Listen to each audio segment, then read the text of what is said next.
Hello, my fellow nerds, and thanks again for watching another episode of Nerdboy Gaming. I am Nerdboy81. Well, it's been a while since I've posted an ARC video, and it's been an even longer while since I've put out a news video or a state of the ARC, and mainly that's because my mom once told me, if you don't have anything nice to say, then don't say anything at all. And so, I've been quiet.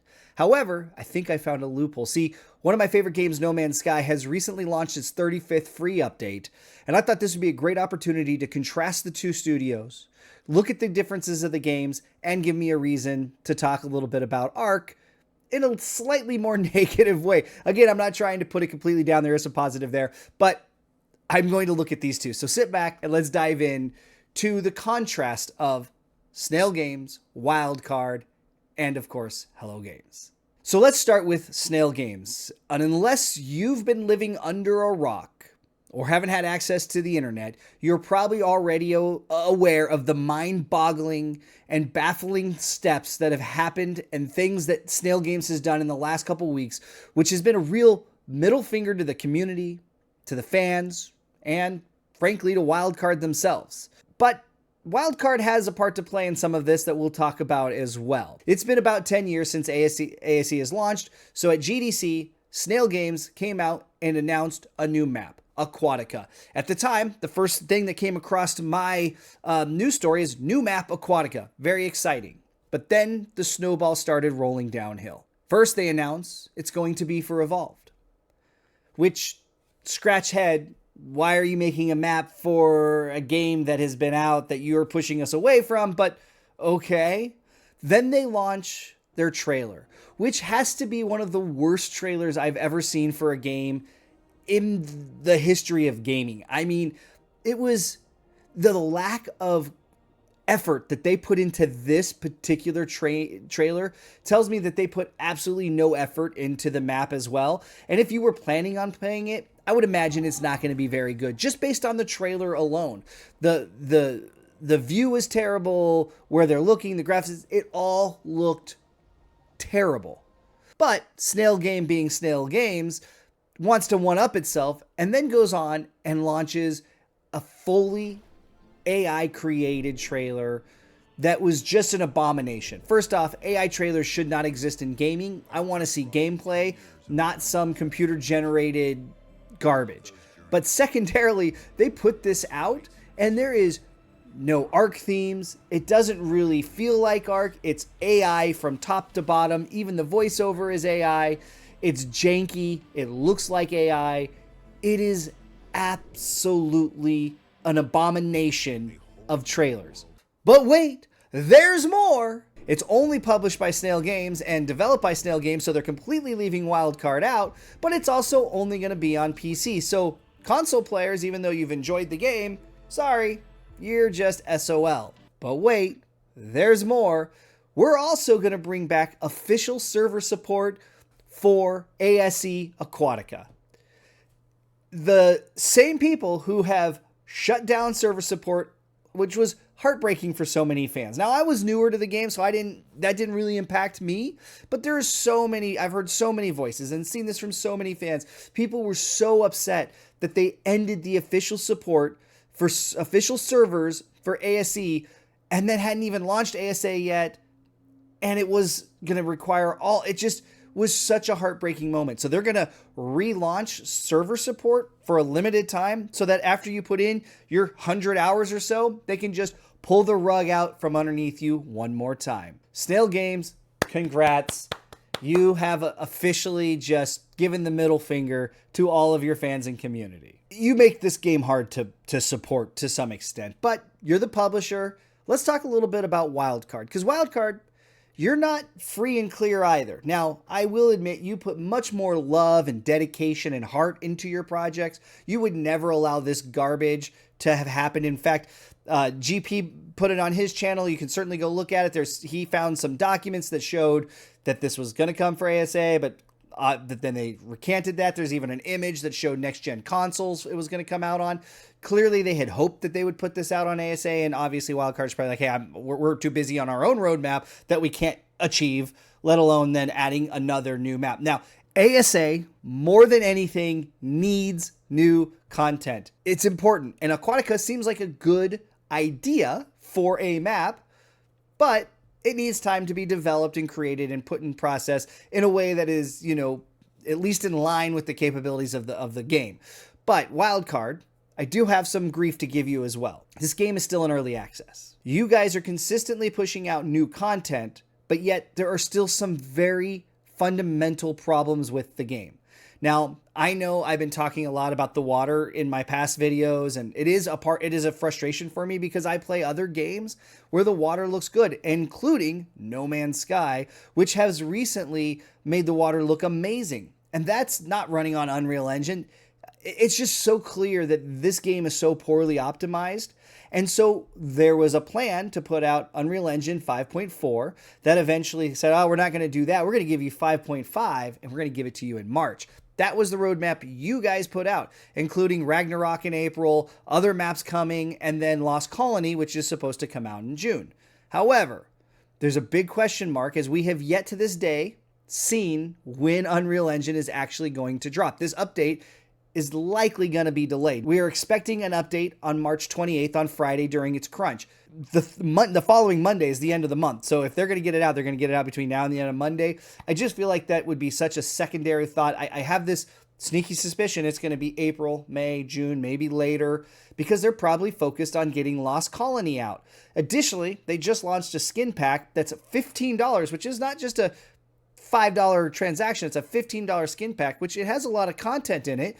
But again, it's not fixing the core problems with the game. The poorly optimized game that barely runs on the Xbox Series X, that a lot of computers that are decent can't run the game, and people are still having issues loading and staying on, and official servers are dropping because of the DDoS attacks, and there's so many other things happening, but yet we're focused on this new content, which again, ASA really needs. Now, I've watched the trailer for Lost Colony. It looks pretty good. Vampire's unique, different approach to it. It seems like it might be the technological step between this and Ark 2, maybe, which when Snail Games did their ridiculousness, they came out and they actually made a statement saying, Aquatica has nothing to do with us. This is all Snail Games. We are focused on Lost Colony, and we're focused on Ark 2. So they're focused on some good stuff, which is great.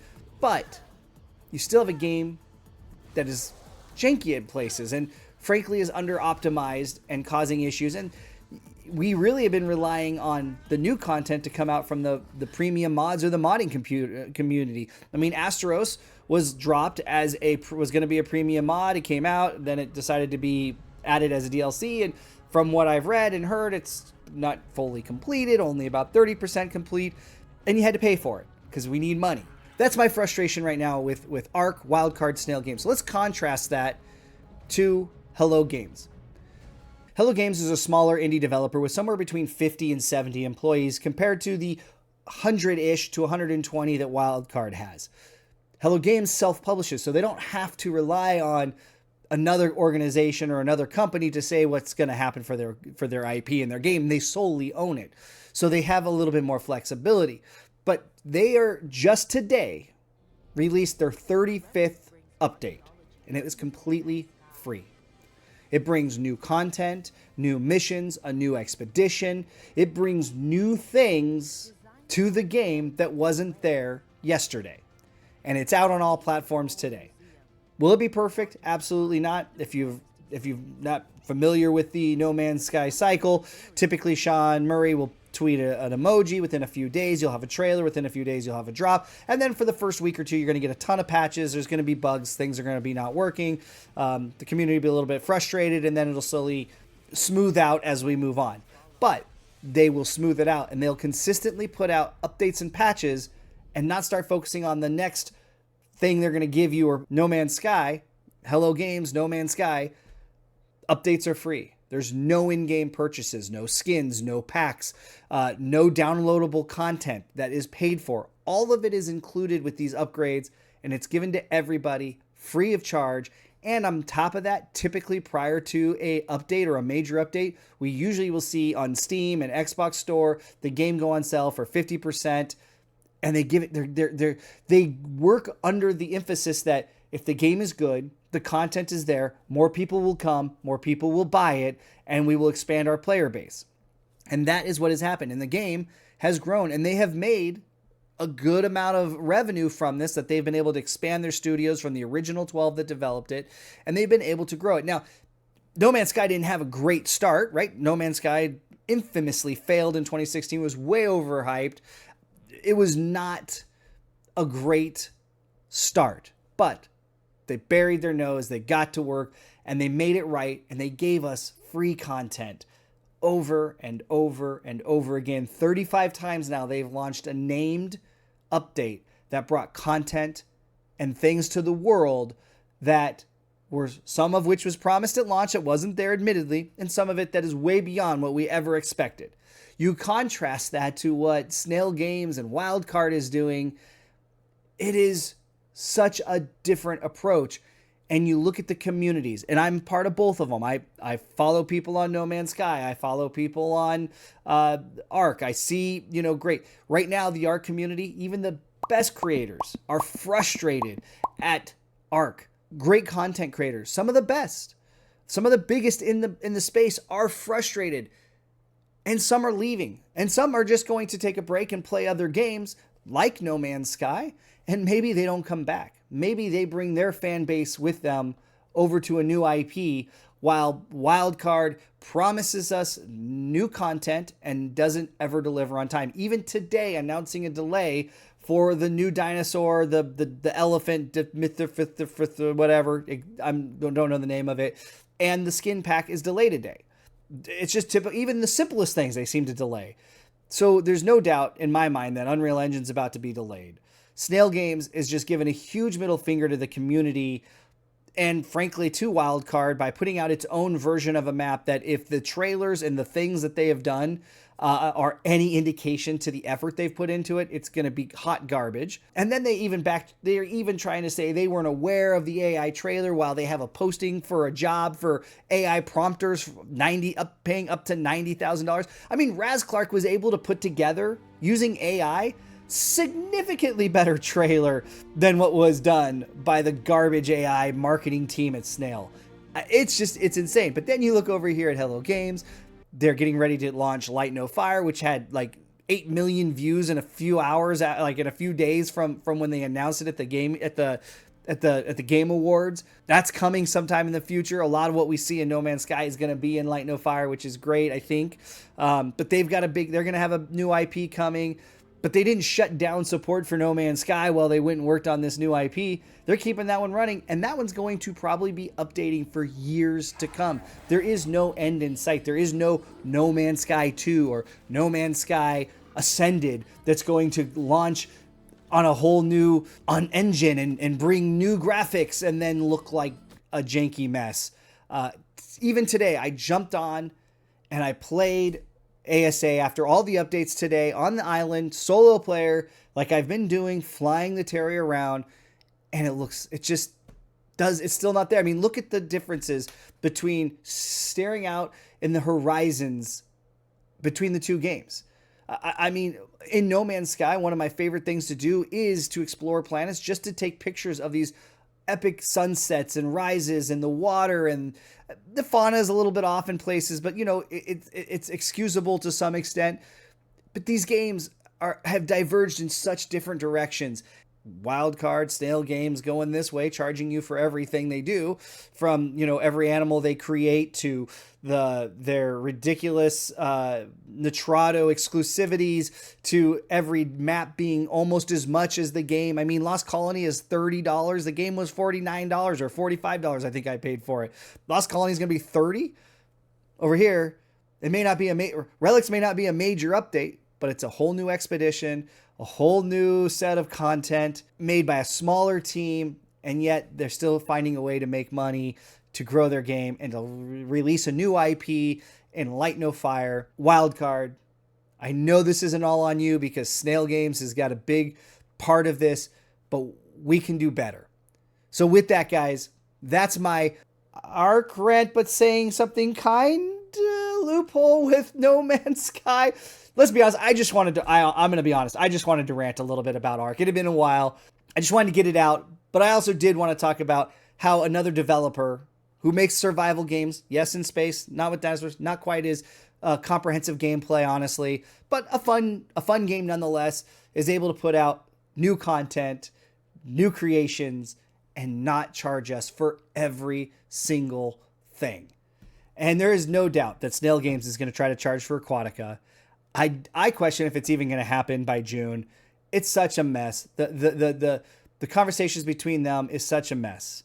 But I'd love to know what you guys think. Leave a comment below. Tell me, am I crazy? No Man's Sky, am I just looking at these wrong? Could these two not be compared and contrasted as two indie-ish developers working on survival IPs, but yet going down two totally different tracks and seeing how one is rising in success and one seems to be going the opposite direction, where its player base is split, the reviews aren't good on Steam, and they're about to give out their financials, so we'll see what that looks like versus the other one. Am I crazy here, guys? Let me know in the comments down below. And of course, if you're new here and you haven't done so, make sure you hit that subscribe button. Content has been terrible this year on me. I've gotten in my own head about trying to edit and do this and that. I'm working on some things. I feel a little bit more motivated recently to try to get something together and get some things out. I might even go back to streaming again. So more to come for sure. So make sure you hit that subscribe button so you don't miss anything if I ever do get back into my regular routine, which for some reason has been really hard this year. But anyway, all that aside, thank you so much for coming along on this journey. I don't know, guys. Hello Games versus, I think we need a battle royale. Wild card, Snail Game versus Hello Games. I choose Hello Games. Until next time, guys, have a great day.